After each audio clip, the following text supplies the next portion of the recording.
আসসালামু আলাইকুম, welcome back everyone. কি অবস্থা? কেমন কাটলো 10 মিনিটের ছুটি?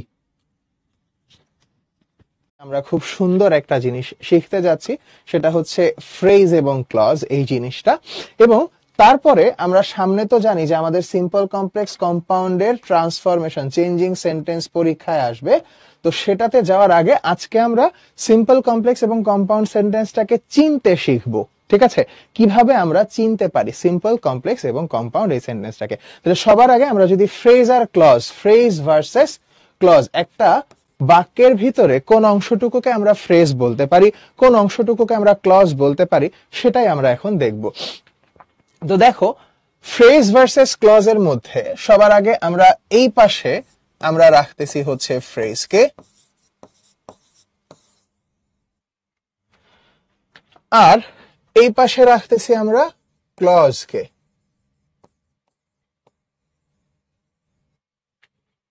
সো এখানে দেখো বলেছে ফ্রেজ জিনিসটা কি, a group of related words that functions, যেটা কার্যকরী হবে as a single part of speech, একটা সিঙ্গেল পার্ট অফ স্পিচ হিসেবে। মানে এখানে একটা শব্দ নয়, বরং একাধিক শব্দ থাকবে, পুরোটা মিলে কাজ করবে একটাই পার্ট অফ স্পিচের মতন, সেটাকে আমরা বলবো phrase. On the other hand, a group of related words containing a subject and a predicate, সাবজেক্টও থাকবে এবং প্রেডিকেট। খেয়াল রাখবা, প্রেডিকেট বলতে একটা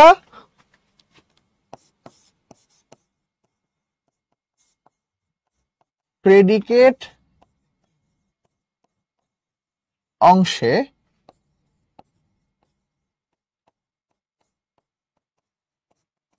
একটি ফাইনাইট ভার্ব আবশ্যক, অর্থাৎ একটা ফাইনাইট ভার্ব ছাড়া কোনো প্রেডিকেট গঠন হতে পারে না, কোনো অবস্থাতেই পারে না। ঠিক আছে, প্রেডিকেট কাকে বলে? প্রেডিকেট হচ্ছে একটা সেন্টেন্সের ভিতরে সাবজেক্ট বাদ দিলে বাকি যা থাকে সব প্রেডিকেট। সাবজেক্ট বাদ দিলে বাকি যা থাকে সব প্রেডিকেট। সাবজেক্ট হচ্ছে যে কাজ করে বা যার সম্পর্কে বাক্যে কোনো তথ্য দেয়া হয়, আর এই সাবজেক্টটাকে বাদ দিলে বাকি যা থাকবে সবই প্রেডিকেট। আর প্রেডিকেট অংশে অন্য কোনো শব্দ থাকুক বা না থাকুক, কমপক্ষে একটা ভার্ব থাকবেই।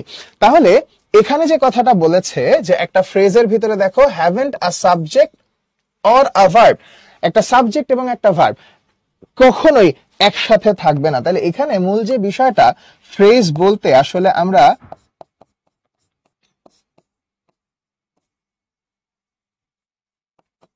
একগুচ্ছ শব্দ বা একটা শব্দগুচ্ছকে বুঝি। শব্দগুচ্ছ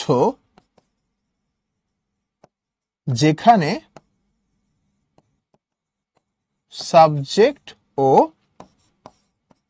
ভার্ব,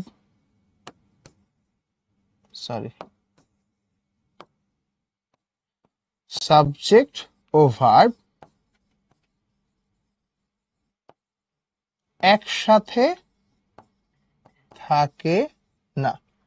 সাবজেক্ট আর ভার্ব থাকতে পারবে, তবে আলাদা আলাদা। সাবজেক্ট থাকলে ভার্ব থাকবে না, ভার্ব থাকলে সাবজেক্ট থাকবে না, দুইটা একসাথে কোনো অবস্থাতেই থাকতে পারবে না। অন দ্য আদার হ্যান্ড, যখন আমরা ক্লজের কথা বলবো, একটা ক্লজ অংশ যখন বলবো, তখন দেখো have a subject and a verb, একটা সাবজেক্টও থাকবে, একটা ভার্বও থাকবে। আমরা নর্মালি একটা বাক্য যদি লিখার চেষ্টা করি, দেখো এখানে বলতেছি আমরা, সে ফর এন এক্সাম্পল, আমরা একটা বাক্য লিখলাম এরকম ভাবে যে I bought some new plants। মনে করো এই পর্যন্তই একটা বাক্য, I bought some new plants. এবার চিন্তা করে দেখো তো, আমরা যখন এখানে পুরো অংশটার কথা চিন্তা করব, ঠিক আছে ভাইয়ারা, ভালো করে লক্ষ্য করো, আমরা যখন এখানে একদম সম্পূর্ণ অংশটার কথা চিন্তা করব, I bought some new plants, তাহলে এই সম্পূর্ণ অংশটা চিন্তা করলে আই এখানে একটা সাবজেক্ট পাচ্ছি, বট এখানে একটা ভার্ব পাচ্ছি, আবার এখানে কি, এটা হচ্ছে আমাদের এক্সটেনশন। তাহলে আমি যদি সেটাও আবার আলাদা করে চিন্তা করি, তাহলে এখানে আমরা যে জিনিসটা দেখতে পারবো ভাইয়া এবং আপুরা, লক্ষ্য করে দেখো, এই যে বট থেকে শুরু করে সাম নিউ প্ল্যান্টস পর্যন্ত, অর্থাৎ অরেঞ্জ মার্ক যে পার্টটা আছে, ঠিক আছে। আচ্ছা, এটাকে আমরা আরেকটু বড় করেই দেই। হ্যাঁ, অরেঞ্জ মার্ক করা যে অংশটুকু আছে এর ভিতরে, এই অরেঞ্জ পার্টটুকু কিন্তু আমাদের বাক্যের প্রেডিকেট, তাই না? অরেঞ্জ পার্টটা হচ্ছে আমাদের বাক্যের প্রেডিকেট, তাই তো। আই হচ্ছে সাবজেক্ট, আই হচ্ছে বাক্যের সাবজেক্ট, আর বলেছিলাম সাবজেক্ট বাদে যে অংশটা থাকবে সেটাকে বলবো আমরা প্রেডিকেট। আবার এটাও বলেছি প্রেডিকেটের ভিতরে অবশ্যই কি থাকতে হবে? ভার্ব থাকতে হবে। আমরা দেখতে পাচ্ছি বট হচ্ছে এখানে ভার্ব, তাহলে সাবজেক্ট এবং প্রেডিকেট আছে। আর তাই এই যে পুরা গ্রিন কালার যে অংশটা ছিল, এই গ্রিন কালার অংশটাকে আমরা কি বলতে পারতেছি? এটা অবশ্যই একটা ক্লজ হবে, এটা অবশ্যই কি হবে? একটা ক্লজ হবে। এবার দেখো, আমরা যদি এখান থেকে আবার ফার্দার আরো একটু আলাদা করার চেষ্টা করি, আমরা কিনেছি তো ভালো কথা বুঝলাম, এখন কি কিনেছি ভাইয়া? আমরা কিনেছি হচ্ছে কিছু নতুন চারা গাছ, নতুন চারা গাছ। তাহলে সাম নিউ প্ল্যান্টস, দেখো তো সাম নিউ প্ল্যান্টস, এই পুরাটাই কি? আমরা কি কিনেছি সেটা, কিছু নতুন চারা গাছ। ইন্টার রিলেটেড ওয়ার্ড, কিন্তু ইন্টার রিলেটেড ওয়ার্ডের মধ্যে দেখো সাম নিউ প্ল্যান্ট, এর ভিতরে কোনো সাবজেক্টও নাই, এর ভিতরে কোনো ভার্বও নাই, তাই এই অংশটাকে আমরা কি বলতে পারবো? হ্যাঁ, এইটা হচ্ছে আমাদের একটা ফ্রেজ। এটা কি? এটা হচ্ছে আমাদের জন্য একটা ফ্রেজ। তাহলে যদি চিন্তা করি অ্যাজ এ হোল, পুরা সবুজ মার্ক করা, যে সবুজ বর্ডার দিয়ে ঘেরাও করা আছে, এটা হচ্ছে একটা ক্লজ। একটা ক্লজ একটা সেন্টেন্স, পরিপূর্ণ বাক্য হতে পারে। একটা ক্লজের ভিতরে আবার কি দেখতেছি? আই হচ্ছে সাবজেক্ট, আর বট সাম নিউ প্ল্যান্টস ভার্ব সহ অতিরিক্ত অংশটাকে আমরা বলতেছি প্রেডিকেট। তারপরে যখন আবার আমরা চিন্তা করতেছি সাম নিউ প্ল্যান্টস অংশটা, এখানে সাবজেক্টও নাই, ভার্বও নাই, তাই এই অংশটুকুকে আবার এখানে কি একটা শব্দ নাই, বরং এক গুচ্ছ শব্দ আছে, এক গুচ্ছ শব্দ যার ভিতরে সাবজেক্টও নাই, ভার্বও নাই, তাহলে এই অংশটাকে আমরা বলতে পারবো ফ্রেজ। এবং একটা ফ্রেজ পুরোটাই একটা সিঙ্গেল পার্টস অফ স্পিচ হিসেবে কাজ করে। সাম নিউ প্ল্যান্টস পুরাটা এখানে আসলে নাউনের কাজ করতেছে, তাই এটাকে নাউন ফ্রেজ বলা যেতে পারে। আমরা ফ্রেজ এন্ড ক্লজের ক্লাসিফিকেশন আজকে শিখবো না, আজকে শুধু ফ্রেজ কি, ক্লজ কি, এতটুকুই জানার চেষ্টা করব। ফ্রেজ এন্ড ক্লজের ক্লাসিফিকেশন আমি তোমাদেরকে পরবর্তীতে, এটা যেহেতু তোমাদের মেইন গ্রামারের কোনো অংশ না, অবশ্যই আমি তোমাদেরকে দেখাবো, ঠিক আছে। উদ্দেশ্য আর বিধেয়, হ্যাঁ ঠিক বলেছো। প্রেডিকেট, আবারও বলেছি ভাইয়া, প্রেডিকেট জিনিসটা হচ্ছে একটা বাক্যে সাবজেক্টকে বাদ দিলে বাকি যতটুকু অংশ থাকবে পুরাটাই হচ্ছে প্রেডিকেট। সাফওয়ান জিজ্ঞাসা করছো ফার্নিচার কোন নাউন? ভাইয়া বলেছি ফার্নিচার কমন নাউন, এবং কাউন্টেবল নাকি আনকাউন্টেবল চিন্তা করলে এটা একটা আনকাউন্টেবল নাউন, ঠিক আছে। অনির্বাণ, প্যারালাল টেক্সটের কোন পেজে? ভাইয়া প্যারালাল টেক্সটের এই জিনিসটা এক্স্যাক্টলি ফ্রেজ ক্লজের ব্যাপারটা নাই, সরাসরি প্যারালাল টেক্সটে নাই। ক্লাসে আমরা যা পড়বো তার সবকিছু যে প্যারালাল টেক্সটে থাকবে তা কিন্তু কখনোই না। আবারও বলতেছি, প্যারালাল টেক্সটে ঠিক ততটুকুই। এখন দেখো, আমরা সবাই জানি গঠন অনুসারে, গঠন বা স্ট্রাকচার অনুসারে সেন্টেন্স কত প্রকার? সেন্টেন্স মূলত 3 প্রকার, তাই তো? 3 প্রকার। কি কি সেই 3 প্রকার? একটাকে আমরা বলতেছি সিম্পল সেন্টেন্স, একটা কমপ্লেক্স, আর একটা হচ্ছে কম্পাউন্ড। এই সিম্পল, কমপ্লেক্স, কম্পাউন্ড, এই 3টা সেন্টেন্সকেই আমরা মূলত আজকে চিনতে যাচ্ছি ইনশাআল্লাহ। তো মূলত প্রথমে যদি আমরা আসি, সিম্পল সেন্টেন্স জিনিসটা কি? খেয়াল রাখবা, সিম্পল সেন্টেন্সে কেবলমাত্র একটি ফাইনাইট ভার্ব থাকবে, একটি মাত্র ফাইনাইট ভার্ব থাকবে। খেয়াল রাখতে হবে ফাইনাইট ভার্ব জিনিসটা কি, আমি সেটা তোমাদেরকে শিখিয়েছিলাম। ফাইনাইট ভার্ব জিনিসটা হচ্ছে এমন কোন ভার্ব, ফাইনাইট ভার্ব জিনিসটা হচ্ছে এমন একটা ভার্ব যেটা বাক্যের সাবজেক্ট ও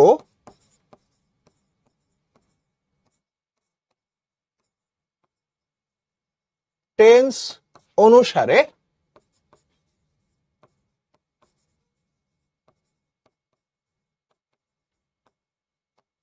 পরিবর্তিত হয়। সাবজেক্ট এবং টেন্স অনুসারে ফাইনাইট ভার্ব পরিবর্তিত হয়।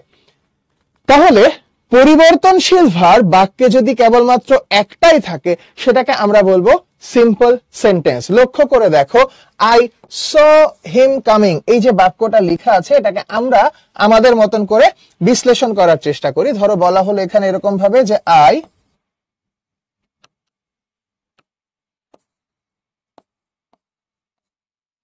saw him coming, আমি তাকে আসতে দেখেছি। এখন দেখে মনে হচ্ছে বা প্রাথমিক দৃষ্টিতে আমাদের কাছে মনে হচ্ছে ভাইয়া স এখানে একটা ভার্ব আছে, কামিং এখানে আরেকটা ভার্ব আছে, কিন্তু খেয়াল রাখতে হবে যেটা স ফাইনাইট ভার্ব হলেও কামিং এখানে নন ফাইনাইট ভার্ব। কামিংটা হচ্ছে এখানে একটা অ্যাডজেক্টিভ। কি দেখে আমরা বুঝবো? ওই যে বলেছি না সাবজেক্ট এবং টেন্স অনুসারে। লক্ষ্য করো তো, আমরা যদি আই স পাস্ট টেন্সে আছে, এটাকে যদি আমি ফিউচার টেন্সে নিয়ে যাই, বাক্যটা কি হবে? I will see him will coming হবে? অবশ্যই না। I will see him coming, এই কামিং যে ভার্বটা আছে এটা কিন্তু অপরিবর্তিতই থেকে যাবে। আমরা লক্ষ্য করলে লক্ষ্য করতে পারবো, দেখো সি থেকে স থেকে আবার উইল সি টেন্স অনুযায়ী পরিবর্তন হয়েছে, কিন্তু কামিং ভার্ব পরিবর্তিত হয় নাই, যেমন ছিল তেমনই রয়ে গেছে, কোনো পরিবর্তন নাই। তাই আমরা সিদ্ধান্ত নিতে পারি এখানে কামিং যে ভার্বটা আছে এটা হচ্ছে আমাদের non finite verb. On the other hand এখানে স যে ভার্বটা আছে এটা অবশ্যই আমাদের জন্য ফাইনাইট ভার্ব। আর যেই বাক্যে ফাইনাইট ভার্ব কেবলমাত্র একটাই থাকবে সেটাকে আমরা অবশ্যই কি বলবো? সিম্পল সেন্টেন্স বলবো। লক্ষ্য রাখতে হবে সিম্পল সেন্টেন্সে নন ফাইনাইট ভার্ব অনেকগুলো থাকতে পারে। আমরা বাক্য যত বড়ই লিখি না কেন, ধরো কথার কথা আমরা একটা বাক্য লেখা শুরু করলাম, মনে করো লিখলাম হি went to the market to buy some new items with a view to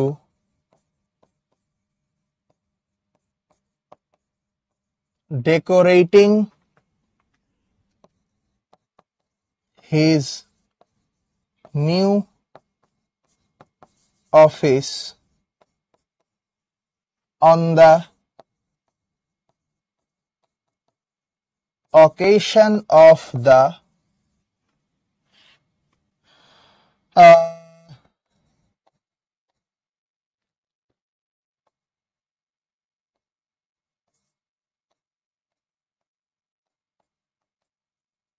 inauguration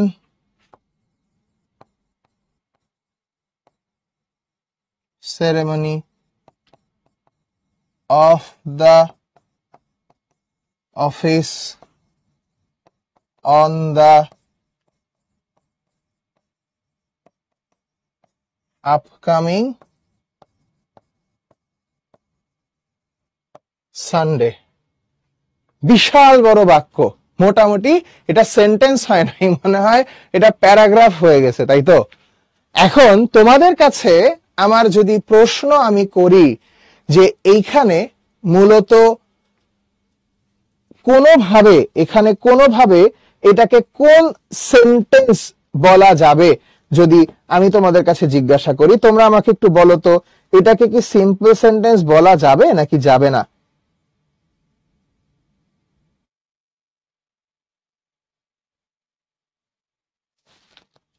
yes, এটাকে সিম্পল সেন্টেন্স বলা যাবে। আচ্ছা, একটা ছোট্ট স্পেলিং মিস্টেক ছিল এখানে, ইনাগুরেশনে একটা এন হয়, ইনাগুরেশন। লক্ষ্য যদি আমরা করি ভালোভাবে তাহলে দেখতে পারবো এখানে ফাইনাইট ভার্ব কেবলমাত্র একটাই আছে। এখানে ওয়েন্ট একটা ভার্ব, আমি যদি চিন্তা করি এখানে টু বাই আরেকটা ভার্ব, তারপরে with a view to decorating এটা আরেকটা verb, his new office on the occasion of the inauguration ceremony of the office on the upcoming এখানে আরেকটা ভার্ব হতে পারে।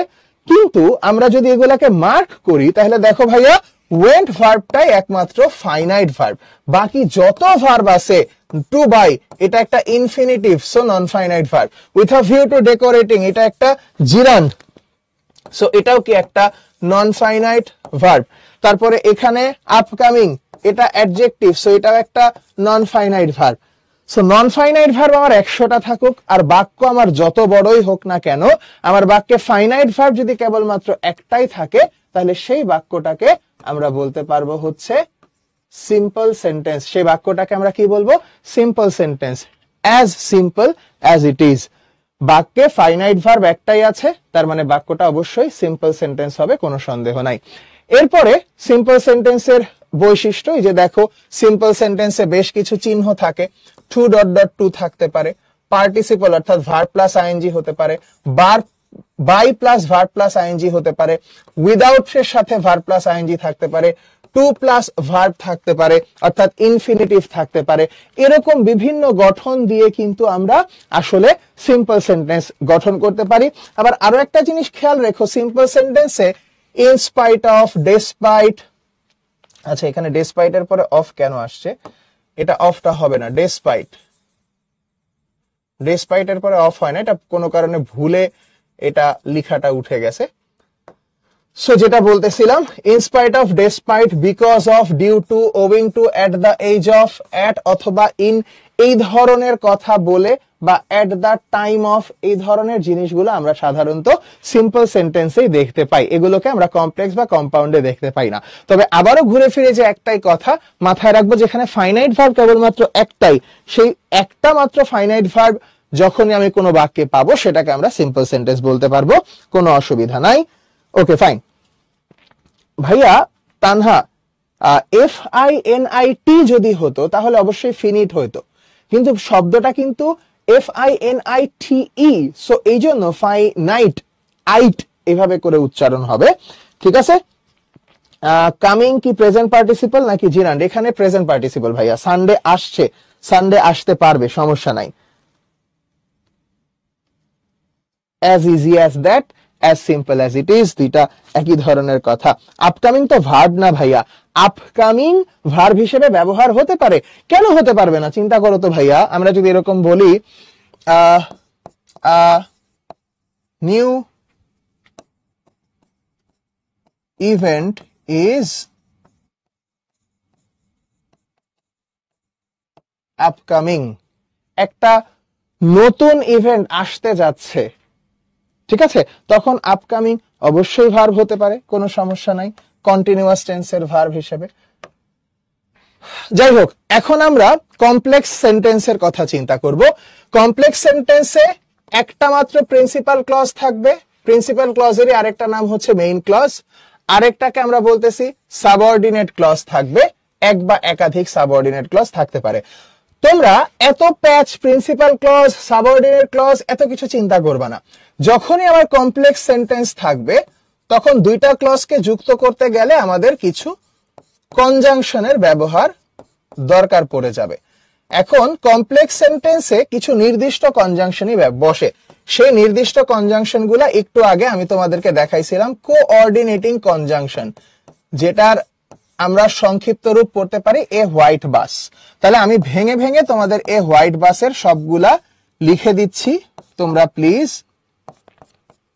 এটা মুখস্থ করে ফেলবা, তাহলে ইনশাল্লাহ তোমাদের জন্যই দিন শেষে অনেক হেল্পফুল হবে। সো এ হোয়াইট বাসের মধ্যে কি কি আছে চলো আমরা হোয়াইট কালি দিয়ে লেখার চেষ্টা করি। এ দিয়ে তিনটা হতে পারে, অ্যাজ, আফটার, অলদো। ডাব্লিউ দিয়ে যত WH ওয়ার্ড আছে, হু, হুম, হুইচ, হোয়ার, হোয়েন, এরকম সবই মোটামুটি।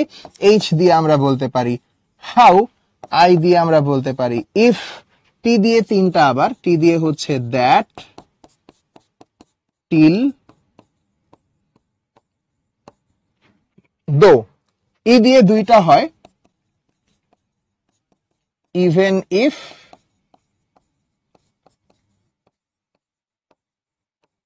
Even though. বি দিয়ে বিফোর হয়, বিকজ হয়। ইউ দিয়ে আনটিল হয়, আনলেস হয়। এস দিয়ে সিন্স হয়, সো দ্যাট হয়।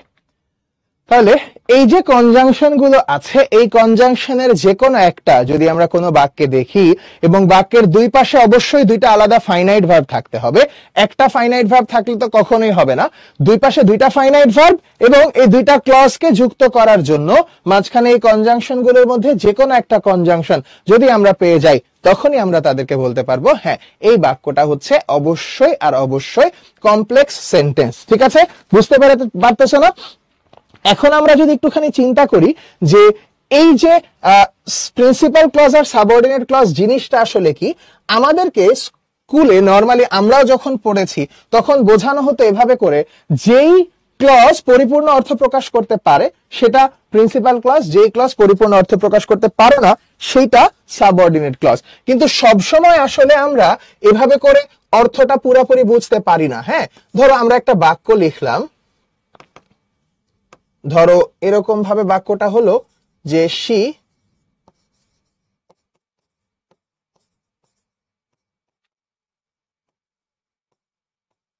missed the class as she was sick। ভাইয়া আপুরা সবাই একটুখানি মনোযোগ দেই, যে যাই করতেছি সেই জায়গা থেকে বের হয়ে এসে এই জায়গাটা একটু মনোযোগ দিয়ে শুনবো, তোমাদের অনেক কাজে দিবে ইনশাআল্লাহ। জীবনে কখনো তোমাদের এই জায়গায় সমস্যা হবে না প্রিন্সিপাল ক্লজ বা সাবঅর্ডিনেট ক্লজকে বিবেচনা করতে। তাহলে এখানে আমরা যখন বলতেছি she missed the class, she missed the class, এবং যখন আমরা এখানে এসে এটাকে বলতেছি যে she was sick, আলাদা আলাদা ভাবে চিন্তা করলে দেখো এই দুইটাই কিন্তু ক্লজ, এই দুইটাই কিন্তু ফ্রেজ না, বরং এই দুইটাই হচ্ছে ক্লজ। কেন ক্লজ? কারণ দেখো এখানে she হচ্ছে বাক্যের সাবজেক্ট, she হচ্ছে সাবজেক্ট, মিসড হচ্ছে ভার্ব, আবার এখানে she হচ্ছে সাবজেক্ট, was হচ্ছে ভার্ব। তাহলে সাবজেক্ট এবং ভার্ব যেখানে আছে সেটা তো অবশ্যই অবশ্যই ক্লজ হবে। তার মানে আমরা দুইটাকেই বলতে পারি হ্যাঁ এই দুইটাই হচ্ছে আমাদের জন্য 100% ক্লজ হিসেবে বাক্যে বসেছে। এইবার যে জায়গাটা আমাদেরকে বুঝতে হবে এই দুইটার মধ্যে কোনটা আসলে প্রিন্সিপাল বা ইন্ডিপেন্ডেন্ট, একটা কথা মাথায় রাখতে হবে, প্রিন্সিপাল ক্লজকেই বলা হয় ইন্ডিপেন্ডেন্ট ক্লজ, কারণ প্রিন্সিপাল ক্লজ কারো উপর নির্ভরশীল নয়। অন দা আদার হ্যান্ড যখন আমরা সাবঅর্ডিনেট ক্লজ বলি সেটারই আরেকটা নাম হচ্ছে ডিপেন্ডেন্ট ক্লজ, বা যেটা নির্ভরশীল, যেটা আসলে অন্যের উপর নির্ভর করে। কিন্তু এই নির্ভর করাটা আসলে কিসের উপর নির্ভরশীল? অর্থের উপরে যতটুকু না নির্ভরশীল, তার থেকে বড় এই নির্ভরশীলতাটা ভাইয়া পুরাটাই হয় হচ্ছে এই কনজাংশনের উপরে। কিসের উপরে? এই নির্ভরশীলতাটা হয় কনজাংশনের উপরে। তোমরা সব সময় মনে রাখবা, সারা জীবন মনে রাখবা, এখানে একেবারে স্টার মার্ক দিয়ে যতগুলা স্টার মার্ক দেয়া দরকার তুমি দিয়ে দাও। দিয়ে একটা জিনিস যেটা লিখে রাখো সেটা হচ্ছে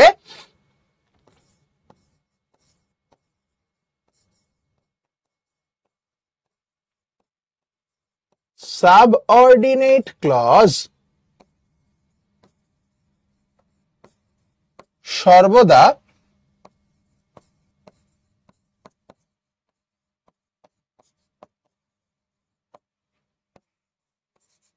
কনজাংশনের পরে বসে। সাবঅর্ডিনেট ক্লজ সদা সর্বদা কনজাংশনের পরে বসে। তাহলে এই যে আমাদের দেয়া বাক্য, এই দেয়া বাক্যে কনজাংশন অ্যাজ, তাহলে অ্যাজ এর পরে কি she was sick, তাই she was sick হয়ে যাবে আমাদের এই বাক্যটার সাবঅর্ডিনেট ক্লজ। আমরা এটাকে একটু জায়গা নিয়ে লিখি, এটা হয়ে যাবে হচ্ছে আমাদের এই বাক্যের সাব অর্ডিনেট ক্লজ। তাহলে সাবঅর্ডিনেট বাদে যেটা থাকবে সেটা তো অবশ্যই আমাদের প্রিন্সিপাল ক্লজ হবে, তাই এটা হচ্ছে আমাদের প্রিন্সিপাল ক্লজ। এখন অনেকের মনেই প্রশ্ন হতে পারে যে ভাইয়া আমরা যদি বাক্যের ক্লজ দুইটাকে উল্টায় দেই তাহলে কি এটা প্রিন্সিপাল এটা সাবঅর্ডিনেট হয়ে যাবে? বিলিভ মি, তুমি উল্টাইতে পারবাই না। তুমি উল্টায় লিখলে বাক্য পুরাপুরি উল্টাপাল্টা বাক্য হয়ে যাবে। এই বাক্যটাকে পরিবর্তন করে ধরো আমরা এখন এইভাবে করে যদি বাক্য লেখার চেষ্টা করি, দেখো আমরা বললাম she was sick as she missed the class. সে যেহেতু ক্লাস মিস করেছে তাই সে অসুস্থ হয়ে গেছে। মানে আজকে যারা যারা ক্লাস করতেছে না কালকে তারা সবাই অসুস্থ হয়ে যাবে। এটা কি কোনো লজিক্যাল কথা হইল? বাস্তবে এটা সম্ভব? কখনোই সম্ভব না। কেন সম্ভব না? কারণ she missed the class এটা ছিল আমার প্রিন্সিপাল ক্লজ। প্রিন্সিপাল ক্লজ কখনোই কনজাংশনের পরে যেতে পারবে না। কনজাংশনের পরে কে বসবে? কনজাংশনের পরেই বসবে হচ্ছে আমাদের সাবঅর্ডিনেট ক্লজ। আর তাই এইখানে আমরা কোনোদিনও এই অ্যাজ কে এখানে বসাইতে পারবো না। বরং এই অ্যাজ কনজাংশনটাকে যদি টান দিয়ে আমরা শুরুতে এনে বাক্যটাকে এভাবে লিখতে চাই তখন আমরা অবশ্যই আবার লিখতে পারবো। তখন বাক্যটা দাঁড়াবে as she was sick she missed the class. যেহেতু সে অসুস্থ ছিল সে ক্লাসটি মিস করেছে। ওই দেখো আবারও আমরা আমাদের পূর্ববর্তী জায়গায় চলে গেছি। অ্যাজ যুক্ত কনজাংশন যুক্ত যে ক্লজ, কনজাংশনের পরে যেটা আছে সেটা এখন দেখো সাবঅর্ডিনেট হয়ে গেছে। তখন কিন্তু আবার বাক্য আমার ঠিকও আছে। she missed the class এটা হয়ে যাচ্ছে আমাদের জন্য সেই প্রিন্সিপাল ক্লজ। তাহলে ব্যাপারটা খুবই সিম্পল। কোনটা প্রিন্সিপাল মানে কোনটা স্বাধীন আর কোনটা পরাধীন সেটার বিচার অর্থের সাথে না, বরং সেটার বিচার হচ্ছে আমাদের কনজাংশনের সাথে। যে কনজাংশনের ধার ধারে না, কনজাংশন কই যায় জাগা আমি আমার মতন বাক্যে বসবো, সে হচ্ছে প্রিন্সিপাল ক্লজ, ইন্ডিপেন্ডেন্ট, কারো ধার ধারবে না। অন দ্য আদার হ্যান্ড এমন একটা ক্লজ যে ক্লজ কনজাংশনের পরে ছাড়া আগে জীবনেও বসতে পারবে না, তার মানে সে কি কনজাংশনের উপর নির্ভরশীল, মানে কনজাংশনটাকে সাথে নিয়ে তারপরে সে হ্যাঁ অর্থগতভাবে প্রিন্সিপালের উপরে নির্ভর করে, তখন আমরা সেটাকে বলে থাকি ডিপেন্ডেন্ট বা সাবঅর্ডিনেট ক্লজ। এখন বুঝছো না সাবঅর্ডিনেট ক্লজ কোনটা, প্রিন্সিপাল ক্লজ কোনটা? আশা করি এই কনজাংশন দিয়ে মনে রাখলে তোমরা এটা কখনোই ভুলবা না, ইনশাআল্লাহ কখনোই ভুলবা না। সজীব আমরা এখনই দেখবো ফ্যান বয়েস কোন সেন্টেন্সে বসে। আমরা কম্পাউন্ডে যেই এই জিনিসগুলা দেখবো। দেখো যে সেন্টেন্সে দুই বা ততোধিক প্রিন্সিপাল ক্লজ, প্রিন্সিপাল ক্লজের থেকে এখানে প্রিন্সিপাল না বলে বলা উচিত আসলে যেখানে দুই বা ততোধিক ইন্ডিপেন্ডেন্ট ক্লজ একজন আরেকজনের সাথে যুক্ত থাকে। এই যে দেখো ফর, এন্ড, নর, বাট, অর, ইয়েট, সো, এইটাকেই আমরা সহজে মনে রাখতে পারি সেই আমাদের বিখ্যাত ফ্যান বয়েস দ্বারা। এবার তাইলে আমি তোমাদের কাছে যে জিনিসটা বলবো সেটা হচ্ছে, একটু আগে তো আমরা দেখলাম যে একজন নির্ভরশীল আরেকজন নির্ভরশীল নয়, আর এইখানে এসে দুইটাকেই প্রিন্সিপাল বলতেছি, কেউ কারো উপর নির্ভরশীল নয়। এটা আমরা আসলে কি দেখে বুঝবো? এটা আমরা আসলে কি দেখে বুঝবো? দেখো একটু আগে এই অ্যাজ দ্বারা যুক্ত যে বাক্যটা লিখছি এটাকে এন্ড দ্বারা লিখি। দেখো আমি একটা বাক্য প্রথমে লিখলাম, she missed the class and she was sick. সে ক্লাসটি মিস করেছে এবং সে ছিল অসুস্থ। এইটা দ্বারা যে অর্থ প্রকাশ পায়, আমরা যদি এবার বাক্যটাকে এভাবে ঘুরায় লিখি, she was sick and she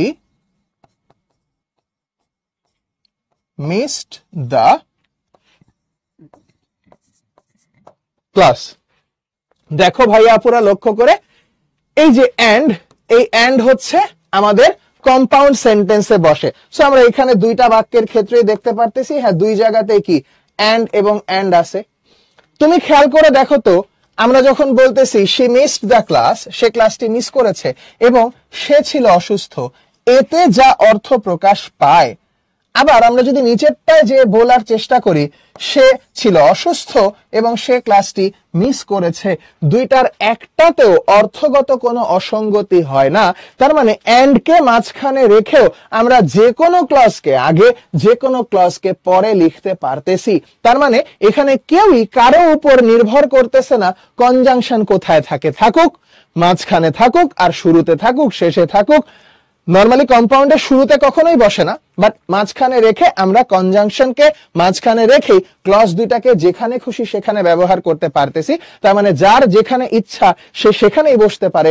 এই জন্যই বলতেছি এখানে দুইটাই হচ্ছে ইন্ডিপেন্ডেন্ট ক্লজ, দুইটাই এখানে কি ইন্ডিপেন্ডেন্ট, এখানে কেউ কারো উপরে নির্ভরশীল নয়, দুইটাকেই আমরা ইন্ডিপেন্ডেন্ট ক্লজ হিসেবে চিহ্নিত করতে পারতেছি। আর তাই এই দুইটাই আমাদের ইন্ডিপেন্ডেন্ট ক্লজ যুক্ত হয়ে গেল ফ্যান বয়েজের একটা দ্বারা, তাই এই বাক্যটাকে আমরা বলবো কম্পাউন্ড সেন্টেন্স। তাহলে তোমাদের জন্য সহজ হিসাব সিম্পল সেন্টেন্স হচ্ছে সেটাই যে বাক্যে একটা মাত্র ফাইনাইট ভার্ব আছে। কমপ্লেক্স আর কম্পাউন্ডে একাধিক ফাইনাইট ভার্ব থাকবে, দুইটা বা দুইয়ের বেশি ফাইনাইট ভার্ব থাকবে। পার্থক্য কোথায়? পার্থক্য আসলে কনজাংশনে। আমরা পড়ে আসলাম একটু আগে যে যদি কমপ্লেক্স সেন্টেন্স হয় তাহলে হবে হোয়াইট বাস, এ হোয়াইট বাস, আর যদি কম্পাউন্ড হয় তাহলে হবে ফ্যান বয়েজ। এদের মধ্যে যারা থাকবে তাদেরকে দিয়ে আমরা করে ফেলবো, ঠিক আছে? সো এখানে এখন একদম সহজভাবে বলেছে, দেখো সিম্পল সেন্টেন্সে কি, একটা সাবজেক্ট, একটা প্রেডিকেট, একটাই মাত্র ফাইনাইট ভার্ব। এটা কমপ্লিট একটা থট চিন্তা করবে। দেখো the boys went to the park, we like pizza, ঠিক আছে? সো একটা মাত্র করে ফাইনাইট ভার্ব আছে। কম্পাউন্ড সেন্টেন্সে এসে দুইটা বা তার বেশি ইন্ডিপেন্ডেন্ট ক্লজ থাকবে এবং তাদেরকে যে যুক্ত করবে তাদের নাম কোঅর্ডিনেটিং কনজাংশন। দেখো দ্য বয়েজ ওয়েন্ট আর দে ডিড নট গো, দুইটা ভার্ব আছে, যুক্ত করছে কে আবার বাট। পরে উই লাইক পিৎজা, আবার উই লাইক, দুইটা ফাইনাইট ভার্ব, যুক্ত করছে কে এন্ড দ্বারা, ঠিক আছে? তাহলে এই যে for and but or yet এগুলা দিয়ে যুক্ত থাকবে। অন দা আদার হ্যান্ড যখন আমরা এখানে এসে বলতেছি কমপ্লেক্সের কথা, তখন কি হবে? ইন্ডিপেন্ডেন্ট ক্লজ থাকবে এবং ডিপেন্ডেন্ট ক্লজ, দুইটাই এখানে থাকবে। এবং ডিপেন্ডেন্ট ক্লজটা সবসময় সাবঅর্ডিনেটিং কনজাংশন দ্বারা শুরু হবে। লক্ষ্য করে দেখো, বিকজ দ্বারা যুক্ত হয়েছে, ভার্বও দুইটা আছে, ওয়েন্ট একটা, ডিড নট গো। আবার নিচে দেখো দ্য বয়েজ ডিড নট গো একটা, আবার এখানে কি ভার্ব হচ্ছে ওয়েন্ট, যুক্ত হয়েছে কি দ্বারা? একটা সাবঅর্ডিনেটিং কনজাংশন বিকজ দ্বারা। সো এইভাবে করে আমরা তিনটা জিনিসকে মনে রাখতে পারি। আমি তোমাদেরকে এখন একটা ছোট্ট জিনিস আলাদা করে একটু লিখে দিয়ে রাখতে চাই, সেটা হচ্ছে তোমরা সব সময় খেয়াল রাখবা এই দুইটা জিনিস, যেহেতু তোমরা ট্যাগ কোয়েশ্চেন পড়েছো এবং ট্যাগ কোয়েশ্চেন তোমাদের পরীক্ষায় আসার মতন। সেটা হচ্ছে কমপ্লেক্স সেন্টেন্সের ট্যাগ সর্বদা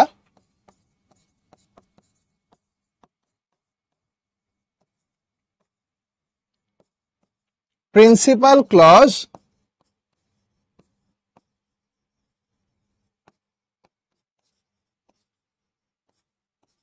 অনুসারে বসবে। কমপ্লেক্স সেন্টেন্সের ট্যাগ সর্বদা কোন ক্লজ অনুযায়ী বসবে? প্রিন্সিপাল ক্লজ অনুযায়ী বসবে। এই ব্যাপারটা সবাই খেয়াল রাখবা। তবে আবার এখানে আরেকটা ঘটনাও আছে যেটা তোমাদেরকে মনে রাখতে হবে। তবে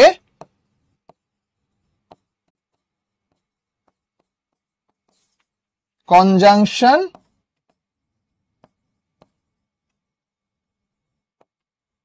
উহ্য থাকলে দ্বিতীয় ক্লজ অনুযায়ী ট্যাগ বসবে। চলো বিষয়টা দেখার চেষ্টা করি এক্সাম্পল দিয়ে। নরমালি কি বললাম, কমপ্লেক্স সেন্টেন্সে যদি ট্যাগ করতে হয় সর্বদা প্রিন্সিপাল ক্লজ অনুসারে ট্যাগ করতে হবে। ধরো বাক্য বলা হলো she said that she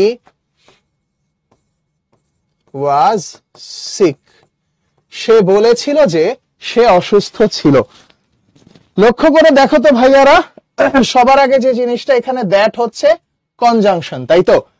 আমরা দেখেছি না এই হোয়াইট বাসের টি দিয়ে দ্যাট হতে পারে, তাহলে দ্যাট কনজাংশন, তাই দ্যাট এর পরেরটা হচ্ছে আমাদের কি সাবঅর্ডিনেট ক্লজ, তাহলে এটা দিয়ে জীবনেও ট্যাগ হবে না। তাহলে এই বাক্যের প্রিন্সিপাল ক্লজ কে? এই বাক্যের প্রিন্সিপাল ক্লজ হচ্ছে শি সেড, সে বলেছে, তাহলে এটা প্রিন্সিপাল ক্লজ। তাহলে ট্যাগ কি দিয়ে হবে? প্রিন্সিপাল ক্লজ দিয়ে হবে, তাই এখানে ট্যাগ বসবে শি সেড এর, তার মানে এখানে ট্যাগ হয়ে যাবে didn't she. On the other hand, দ্বিতীয় যে ব্যতিক্রমের জায়গাটা বলেছে যে কনজাংশন যদি উহ্য থাকে, যদি বাক্যটা এমন লিখি she said she was sick, দেখো এবার এই বাক্যটার ভিতরে কিন্তু কোনো কনজাংশন নাই, এখানে দ্যাট বসার কথা ছিল, দ্যাট উহ্য আছে, দ্যাট যেহেতু উহ্য আছে, এবার she said একটা ক্লজ, she was sick একটা ক্লজ, তাহলে দ্বিতীয় ক্লজ কোনটা? আমাদের দ্বিতীয় ক্লজ অবশ্যই এটা, এটা আমাদের সেকেন্ড ক্লজ। তখন আমরা এই সেকেন্ড ক্লজ অনুযায়ী ট্যাগ করব ওয়াজ সিক থেকে, তখন হয়ে যাবে এখানে ওয়াজেন্ট শি। সো এই বিষয়টা কিন্তু কমপ্লেক্স সেন্টেন্সের ক্ষেত্রে খেয়াল রাখতে হবে। আর যদি কম্পাউন্ড সেন্টেন্সের কথা বলি, কম্পাউন্ডের ট্যাগের ক্ষেত্রে কি হবে?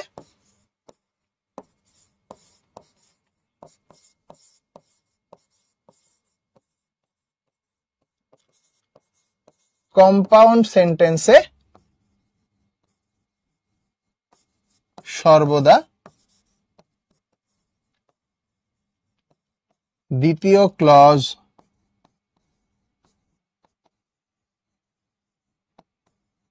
অনুযায়ী ট্যাগ বসবে। এইখানে কোনো ব্যতিক্রম ট্যাতিক্রমেরও কিছু নাই, কম্পাউন্ড সেন্টেন্স হলে সবসময় দ্বিতীয় ক্লজ অনুযায়ী ট্যাগ বসবে। কমপ্লেক্সে সবসময় মূলত প্রিন্সিপাল ক্লজ অনুযায়ী ট্যাগ বসাবো, তবে যদি আমার প্রিন্সিপাল ক্লজ এবং সাবঅর্ডিনেট ক্লজের মাঝখানে যে কনজাংশন বসার কথা, সেই কনজাংশনটা যদি উহ্য থাকে, তখন আমরা সেই ক্ষেত্রে দ্বিতীয় ক্লজ অনুযায়ী ট্যাগ করব। এই ব্যাপারটা তোমরা মাথায় রেখো। আচ্ছা, quiz, identify the type of the sentence. বলেছে দেখো, birds চার্প in the morning with beautiful harmony pleasing our mind. পাখিরা সকালবেলা কিচিরমিচির করে আমাদের মনকে শান্ত করার মাধ্যমে। ঠিক আছে, তাহলে এই যে বাক্যটা, এই বাক্যে আমাদের দেখার বিষয় সবার আগে কি, ফাইনাইট ভার্ব কয়টা। যদি ফাইনাইট ভার্ব একটা হয় তাহলে তো সিম্পল সেন্টেন্স। তারপরে আবার কি, ফাইনাইট ভার্ব যদি দুইটা হয় তাহলে তাদের মধ্যে কনজাংশন কি আছে, ফ্যান বয়েস নাকি হোয়াইট বাস, যেটা থাকবে সেটার উপর নির্ভর করে কমপ্লেক্স বা কম্পাউন্ড। তাই তো? পোল দিচ্ছি, অ্যান্সার করো। ওই জায়গাটা এক্সপ্লেইন করেছি ভাইয়া। ফাইনাইট ভার্ব হচ্ছে তুমি বাক্যের টেন্স পরিবর্তন করার চেষ্টা করবা। ধরো দেয়া বাক্যটা প্রেজেন্ট টেন্সে আছে, তাহলে দেখবা এটাকে পাস্ট করলে কোন ভার্বকে পাস্ট করতেই হয়, যেটাকে পাস্টে পরিবর্তন করতে হয় সেটা ফাইনাইট। আর এমন কোন ভার্ব বাক্যে আছে যেটাকে কোনোভাবেই কি করা যাচ্ছে না, পরিবর্তন করা যাচ্ছে না, মানে বাক্য present, past, future, subject he she I you they যাই হোক না কেন, এই ভার্বের কোনো পরিবর্তন নাই, তার মানে নন ফাইনাইট। আর যার পরিবর্তন আছে সেটা ফাইনাইট। আমরা পোল এন্ড করে দিব, last 3 second. 3, 2, 1 and time up. Mahin, হ্যাঁ অবশ্যই মণিপুর স্কুল এন্ড কলেজের কথা শুনেছি। এখানে ভাইয়ারা চোখ বন্ধ করে সিম্পল সেন্টেন্স লক্ষ্য করে দেখো, বার্ডস চার্প ইন দ্য মর্নিং। এই যে দেখো চার্প, এটা একটা ভার্ব, এটা আমাদের বাক্যের ফাইনাইট ভার্ব। এটা ছাড়া আর কোন ধরনের কোন এই বাক্যে ফাইনাইট ভার্ব নাই, কোন ধরনের কোন ফাইনাইট ভার্ব নাই। এই যে প্লিজিং আওয়ার মাইন্ড, প্লিজিংটা হচ্ছে হারমোনি। হারমোনিটা কেমন? Pleasing harmony. প্লিজিংটা হচ্ছে এখানে নন ফাইনাইট ভার্ব, যেটা অ্যাডজেক্টিভের কাজ করতেছে এখানে, এটা একটা নন ফাইনাইট ভার্ব। তাহলে পুরো বাক্যে একটা মাত্র ফাইনাইট ভার্ব আছে, সো এখানে দ্বিতীয়ত কোনো কনজাংশন নাই, তাহলে এটা অবশ্যই আর অবশ্যই সিম্পল সেন্টেন্স হবে, কোনো সন্দেহ ছাড়া। চলো তাহলে আমরা লিডার বোর্ডটা দেখে ফেলি। The type of the sentence, তোমাদেরকে এখানে আমি কোনো ক্লু দিব না। বলেছে as she was sick she missed the class and lost a great opportunity। এটা কি ধরনের বাক্য? সিম্পল, কমপ্লেক্স, কম্পাউন্ড নাকি কমপ্লেক্স কম্পাউন্ড। আহাদ এটা সঠিক উত্তর হবে complex compound. Complex compound. Aranya বলছো I am bad so I am good, আমি খারাপ তাই আমি ভালো, এটা কেমন কথা হইলো? আচ্ছা, যারা জানতে চাচ্ছ এখানে ডি কেন হলো, কমপ্লেক্স কম্পাউন্ড হচ্ছে একটা সিম্পল কমপ্লেক্স কম্পাউন্ডের ভিতরে আরেকটা বিশেষ ধরনের বাক্য, যেখানে আসলে আমাদেরকে বাক্যটাকে পুরাটা লিখে একসাথে এক্সপ্লেইন করে আমরা ক্লাস শেষ করে দিব। দেখো বাক্যটা হচ্ছে এরকম ভাবে আমরা যখন লিখতেছি, as she was sick, comma she missed the class and lost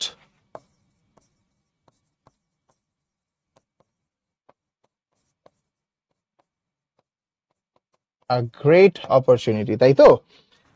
এখন যদি আমরা অ্যাজ থেকে শুরু করে এই ক্লাস পর্যন্ত চিন্তা করি শুধুমাত্র এই অংশটুকুকে, তাহলে তোমরা একটু ভাবার চিন্তা করো তো। as she was sick, এখানে as দ্বারা শুরু হয়েছে, দুইটা ভার্ব আছে, একটা হচ্ছে was, একটা হচ্ছে missed। তাহলে এই অংশটা তো কোনো সন্দেহ ছাড়া কমপ্লেক্স সেন্টেন্স হবে, তাই না? এই অংশটা কোনো সন্দেহ ছাড়া কি সেন্টেন্স হবে?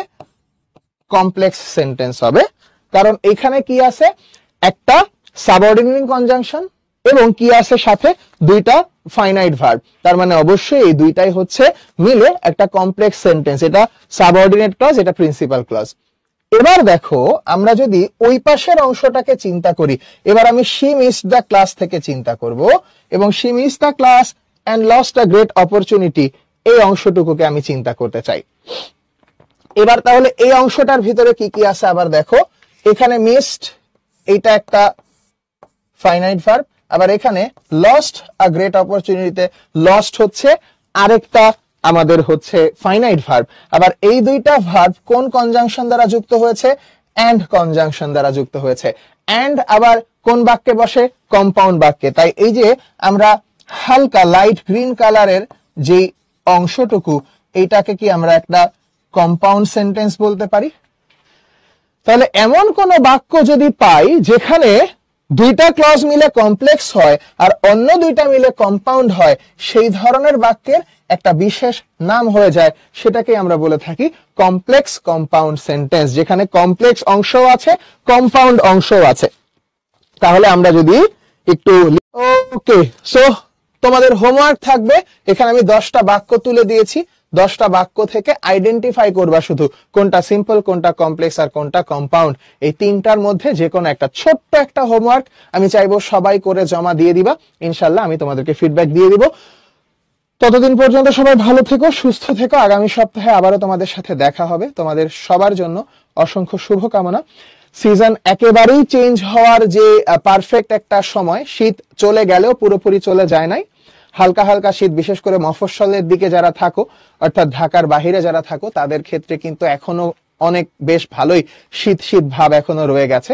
তো এই ওয়েদারটাই কিন্তু নিজেকে সুস্থ রাখাটা টাফ হয়। তারপরে তোমাদের কাছে আমার রিকোয়েস্ট থাকবে, নিজের খেয়াল রাখবা, সুস্থ থাকার চেষ্টা করবা, আর পড়াশোনাটা ভাইয়ারা ঠিকঠাক মতন চালিয়ে যেও। তোমরা এসএসসির টেনশনে হয়তো ম্যাক্সিমাম মানুষজনই তোমাদের যে পিসিএম সাবজেক্ট গুলো আছে অর্থাৎ ফিজিক্স, কেমিস্ট্রি, ম্যাথ সাথে বায়োলজি, এগুলো পড়ার পিছনে এত বেশি সময় খরচ হয়, বাংলা ইংলিশটা কিন্তু তুলনামূলক কম পড়ে ফেলি আমরা। তো এমনটা যেন না হয়, বাংলা ইংলিশকেও সমান গুরুত্ব দিয়ে আমরা পড়ার চেষ্টা করব। নিজেদের শরীর স্বাস্থ্যের দিকে খেয়াল রাখবে, বাবা মার খেয়াল রাখবে, এবং ইনশাআল্লাহ পড়াশোনা তো সব থেকে বেশি অগ্রাধিকার দিয়ে চালিয়ে যাবে। ইনশাআল্লাহ তোমাদের সাথে আবারও দেখা হবে। আমাদের জন্য দোয়া রেখো। আসসালামু আলাইকুম, আল্লাহ হাফেজ।